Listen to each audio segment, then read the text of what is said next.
Bonsoir à tous, bienvenue sur TV Tour Val-de-Loire, les titres de ce 27 octobre. 650, c'est le nombre d'infarctus du myocarde que le CHU de Tours traite chaque année. Les maladies cardiovasculaires, une véritable épidémie en France. Les femmes sont à tort les grandes oubliées de ce fléau qui terrasse 400 personnes par an. Diesel ou essence, après le scandale Volkswagen qui a accusé le constructeur allemand de tromper les tests de mesure anti-pollution des autorités. Que consomment les automobilistes tourangeaux? On le découvre dans quelques secondes. Également dans ce journal, il est petit, il est rond et pourtant il séduit 150 millions de Français depuis 2014. Le bagel arrive en force et les tourangeaux ne lui résistent pas. Enquête sur la folie du petit pain, c'est le dossier de cette édition. Et on ouvre ce journal avec ce chiffre 400. C'est le nombre de morts que font chaque année les maladies cardiovasculaires. Une véritable épidémie. Cet autre chiffre éloquent, le CHU de Tours traite 650 infarctus du myocarde par an et installe 500 stimulateurs cardiaques. Cet après-midi, les équipes du CHU et l'association de cardiologie du Centre Val-de-Loire remettaient au maire de Tours un livre blanc. Serge Babary, qui est également, vous le savez, président du conseil de surveillance du CHU. Et cette année, l'alerte est particulièrement donnée pour les femmes. Si elles ne sont pas épargnées par ces maladies, elles sont même de plus en plus nombreuses à en être la cible. Et les conséquences sont souvent plus graves. Romain Delville. Paradoxe d'une meilleure qualité des soins, les maladies cardiovasculaires touchent de plus en plus de femmes.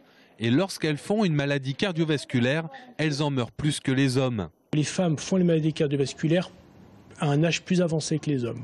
Et vous faites un infarctus du myocarde à 80 ans, c'est plus grave qu'à 60 ans. Ce que je veux dire, c'est que le risque d'en mourir est plus important. Les femmes font souvent de maladies cardiovasculaires à un âge avancé et à un moment où elles sont seules dans la vie, parce que souvent elles ont perdu leur compagnon qui est décédé avant. Les hommes meurent quand même plus jeunes que les femmes. Et donc la prise en charge est moins bonne, l'appel au 15 est moins fréquent, il est plus tardif. Tabac, alcool, diabète, cholestérol, obésité sont autant de facteurs aggravant la maladie cardiovasculaire. Et puis spécifiquement pour les femmes, la combinaison tabac-contraception œstroprogestative doit être surveillée, en particulier s'il y a des antécédents familiaux ou de l'hypertension artérielle. Et pour prévenir les infarctus du myocarde, les services de cardiologie cherchent à se rapprocher des gynécologues. 3 rendez-vous importants chez la femme, au moment du début de la contraception, au moment des grossesses et au moment de la ménopause. Il y a 3 rendez-vous dans la vie d'une femme dans lesquels elle va consulter un médecin, généraliste ou un gynécologue. Et c'est à ce moment-là, et que nous disons à nos collègues, c'est le moment de faire du dépistage et de la prévention et d'éventuellement les envoyer au cardiologue pour voir s'il y a plus à faire. La prévention chez les femmes, c'est le grand défi de la cardiologie, car les maladies cardiovasculaires sont la première cause de mortalité chez les femmes devant le cancer. En politique, les phrases indignes se multiplient, mais cette fois-ci, le commentaire injurieux n'est pas signé. Front National, à Saint-Martin-le-Beau, en Indre-et-Loire, une élue conseillère municipale, Roselyne Dagnas, a partagé sur sa page Facebook, vous le voyez, une photo désormais tristement célèbre, celle de Christine Taubira, associée à celle d'un singe. SOS Racisme s'est emparé du dossier. L'association devrait porter plainte d'ici quelques jours pour incitation à la haine raciale et demande à Angélique Delahaye, maire de la commune et par ailleurs députée européenne, d'exclure cet élu du conseil municipal. Affaire à suivre sur TV Tour Val-de-Loire. En France, 65% des automobilistes roulent au diesel. Le scandale Volkswagen qui accusait le constructeur allemand de tromper les tests de mesure anti-pollution des autorités n'aurait pas réellement pollué le parc automobile français. Et si le diesel est souvent vendu comme étant plus économique, la tendance s'inverserait ces dernières années. De plus en plus de Français semblent plébisciter l'essence. Audrey Champigny.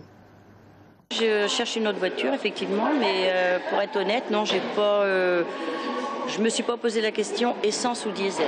On pensait qu'entre les Français et les moteurs diesel, il s'agissait d'une grande histoire d'amour.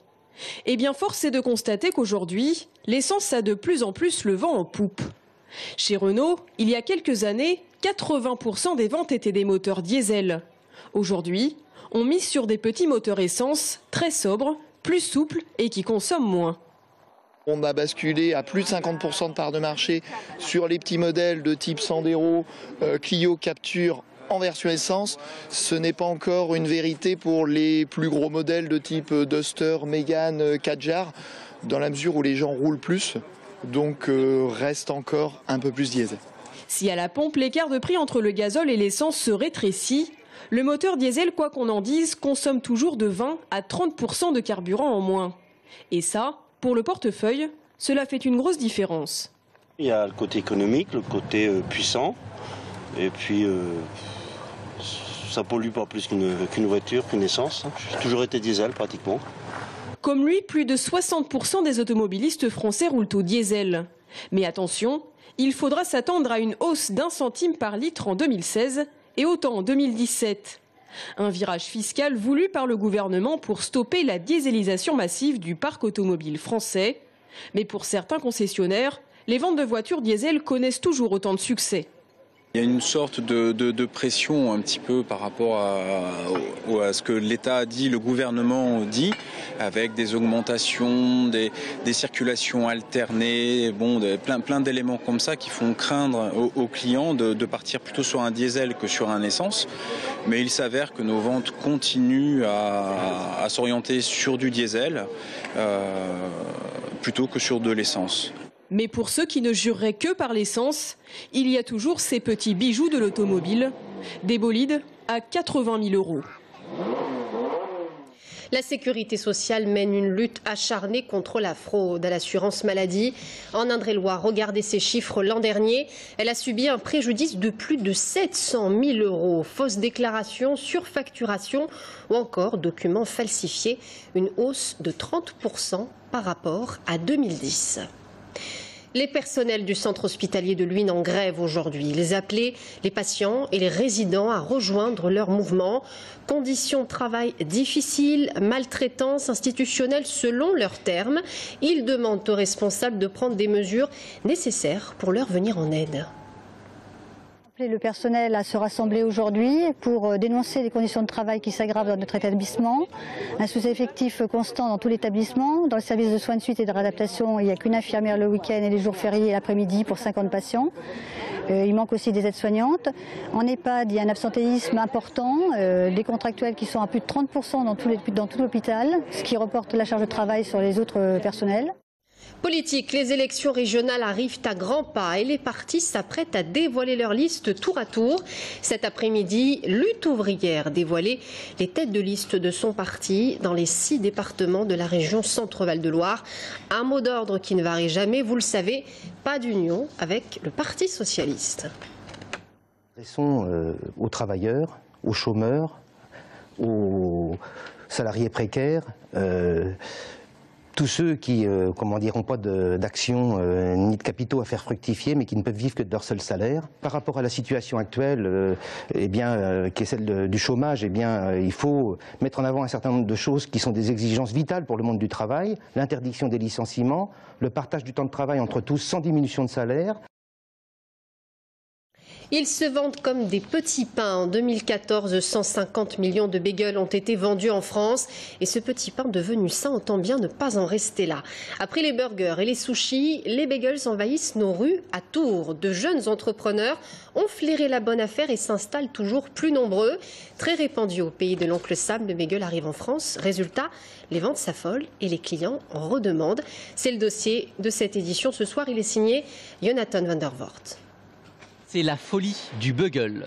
Inventé en Pologne, émancipé aux États-Unis, ce pain arrive en force près de chez nous. Peut-être avez-vous déjà goûté à cet étrange sandwich de la forme d'un anneau qui s'impose progressivement sur la place publique. 4 restaurants se sont lancés à Tours et ils font le plein. Je pensais que c'était bon et j'aime bien choisir ce que je veux mettre dedans.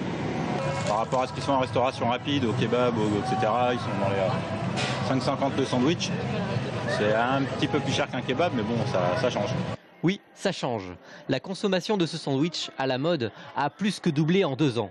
En France, il pourrait atteindre les 200 à 250 millions de bagels vendus en 2015. Faustine a lancé son restaurant il y a moins de 3 mois pour profiter de cette nouvelle tendance. Le succès a bien été au rendez-vous. On a beaucoup d'habitués, bizarrement, dès le départ. Il y a des gens qui viennent tous les jours et c'est assez surprenant. Je ne pense pas que ce soit qu'un effet de mode, parce qu'on voit sur des choses comme les pizzas, comme justement les burgers, les choses comme ça fait des années que ça existe et pour autant. Et je pense que après, il faut savoir se diversifier aussi, il ne faut pas proposer les mêmes produits tout le temps. Cette restauratrice vend en moyenne 170 à 250 buggles par jour. Ce pain a la particularité d'être bouilli avant d'être cuit, ce qui lui donne une mie ferme et serrée.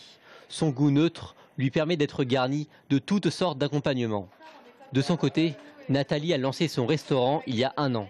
Elle est vite rentrée dans ses dépenses. Les chiffres qu'on devait faire en 6 mois, on les a fait vraiment en 4 semaines. Donc on était heureusement surpris et depuis on monte. Donc vraiment nous on croise les doigts, on est très contents. Pour trouver leur public, les restaurants non labellisés, comme celui de Nathalie, misent sur des plats plus locaux et personnalisés. Mais l'argument durable de l'ensemble des vendeurs de buggles repose d'abord sur l'annonce d'un produit frais. Un moyen de plaire au public à une période où la maxime du manger équilibré se fait entendre. Il faut se différencier de l'hamburger, de la pizza et du sandwich traditionnel. Plus que de fast-food nouvelle génération, on peut parler de ce qu'on appelle le fast casual, qui est en fait le principe d'un fast-food, mais plutôt haut de gamme, de qualité. C'est-à-dire avec des bons produits, des produits frais. Les restaurateurs sont tous prêts. Reste maintenant à savoir si le client, une fois rassasié, reviendra vite. C'est un personnage controversé dont on va probablement entendre beaucoup parler. Bobby Millett, c'est le nouvel entraîneur des Remparts de Tours. Suite à la démission, vous le savez, de Jérôme Pourtanel. Bobby Millett est connu dans cette ville. Il a entraîné l'ancêtre des Remparts, la SGT. Un bilan contrasté, le club n'avait pas pu échapper à une liquidation judiciaire. Bastien Mathieu. Il était parti de Tours par la petite porte en 2010 après la liquidation judiciaire des Diables Noirs. Il est finalement de retour. Bob Millett a été rappelé par Thomas Lhomme pour reprendre les rênes de l'équipe de hockey sur glace. Un gros coup de poker de la part du président des Remparts. La première vision qu'on a, c'est une vision court terme. C'est réussir effectivement à maintenir l'équipe dans la première division. Et si tout se passe bien, effectivement, il est probable qu'on enchaîne sur 2 années supplémentaires avec Bob. Bob Millett aura donc la lourde tâche de redresser un bateau tourangeau à la dérive et contrairement à Jérôme Pourtanel, son prédécesseur, le Québécois aura l'avantage d'avoir son effectif au complet et aussi d'enchaîner une série de matchs avec des adversaires largement à sa portée. Bob Millett est un personnage qui ne laisse personne indifférent, idolâtré par certains, détesté par d'autres. Il aura eu le mérite d'emmener Tours en finale de Ligue Magnus en 2005. Après un premier passage de 1988 à 1991 et un second de 2001 à 2010, Bob Millett revient une nouvelle fois et veut croire que son discours passera auprès des joueurs. Gagner, c'est pas juste une question de génie, c'est une question de sueur et de travail. Fait que, je pense que le monde va falloir qu'ils connaissent que c'est quoi la sueur, c'est quoi le travail. Parce que des fois, tu penses que tu travailles, mais tu travailles pas. Si tu penses que tu as fait des efforts, tu penses que tu as payé le prix, tu penses que tu as payé le prix aujourd'hui d'être pour l'équipe, qu'est-ce que tu as fait? Des fois, on pense, mais on ne sait pas jusqu'à où les limites qu'on peut aller. Et c'est ça, un entraîneur. C'est aller chercher le meilleur de ses joueurs, les limites, de faire dépasser les limites et donner confiance à chacun. Depuis le début de la semaine, Bob Millett a repris la direction des entraînements de l'équipe tourangelle. Il dirigera d'ailleurs son premier match dès samedi contre La Roche. Mais il faudra encore attendre pour savoir si le faire revenir était la bonne solution. À suivre, regard sur la Première Guerre mondiale, une exposition inédite à la Bibliothèque centrale de Tours. Des pièces rares, vous le verrez, manuscrits de soldats qui racontent le quotidien du combat, lithographie, recueil de prophéties. Vous découvrirez avec nous de quoi il s'agit et même la plume qui a servi à signer le traité de Versailles. A tout de suite.